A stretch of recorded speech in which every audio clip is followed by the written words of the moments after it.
Have you noticed that there are some questions in the Bible that just seem absurd? But those questions serve a purpose, and that is to help bring things into perspective. Similar to the question Jesus asked during the Sermon on the Mount, when he asked, "Who by worrying can add a single hour to his life?" It's pretty absurd. But the point he's bringing across is no matter how much you worry, it's not going to make a change in anything. There are some people who rely on worry beads to help them cope with anxiety. And some people will hold the beads in their hands and they'll fidget with them throughout the day, just maybe translating their anxiety into their fingers, and it kind of helps them cope with it. There's one woman who makes worry bead jewelry.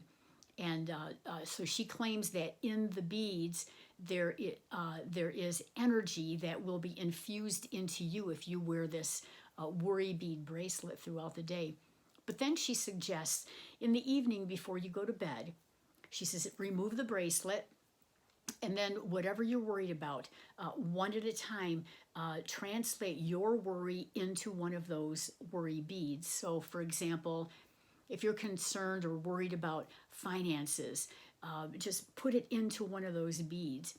If you're worried about maybe a broken relationship with a sibling, a child, a friend, take that worry and put it into a bead.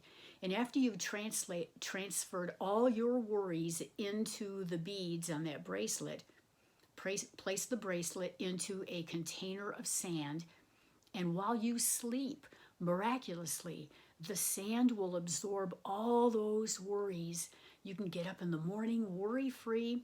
You can get your bracelet, wear it throughout the day, and life will be grand. You know what worries me about worry beads? That people put more faith in a man-made piece of jewelry than they do in God.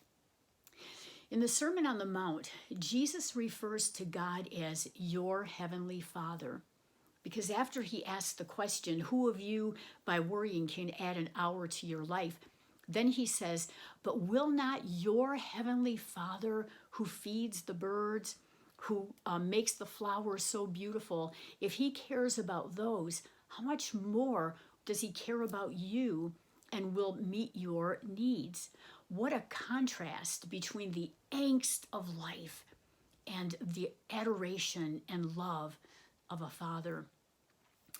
I think we all agree we have a lot to be concerned about today. We've got the pandemic, the upcoming election, the riots, the lawlessness, schools, jobs, so many things going on, and it just seems overwhelming.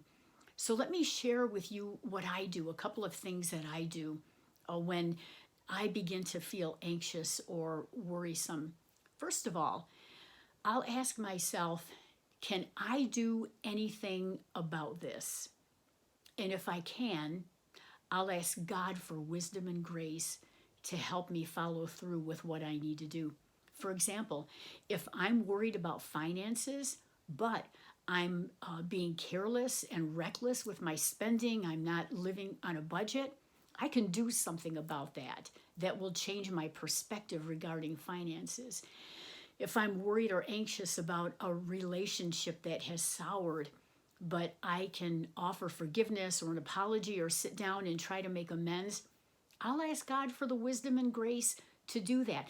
That is within my control. And when I take care of that, then I don't have to worry about it. But when it comes to things that are so huge, beyond us, and we're like floundering and thinking, what am I going to do about this? I can't do anything about that, and this is beyond me. Then I'll try to put things in perspective, and I will actually say to God, God, you created and you have maintained this universe. You have placed every star in place. You have named those stars. And God, within that universe is this little planet called Earth. And on Earth is this little country called the United States. And within the United States is my state, my community, my family. And there's something about remembering the hugeness and the vastness of God and how small we are compared to his omniscience, his omnipotence, his omnipresence.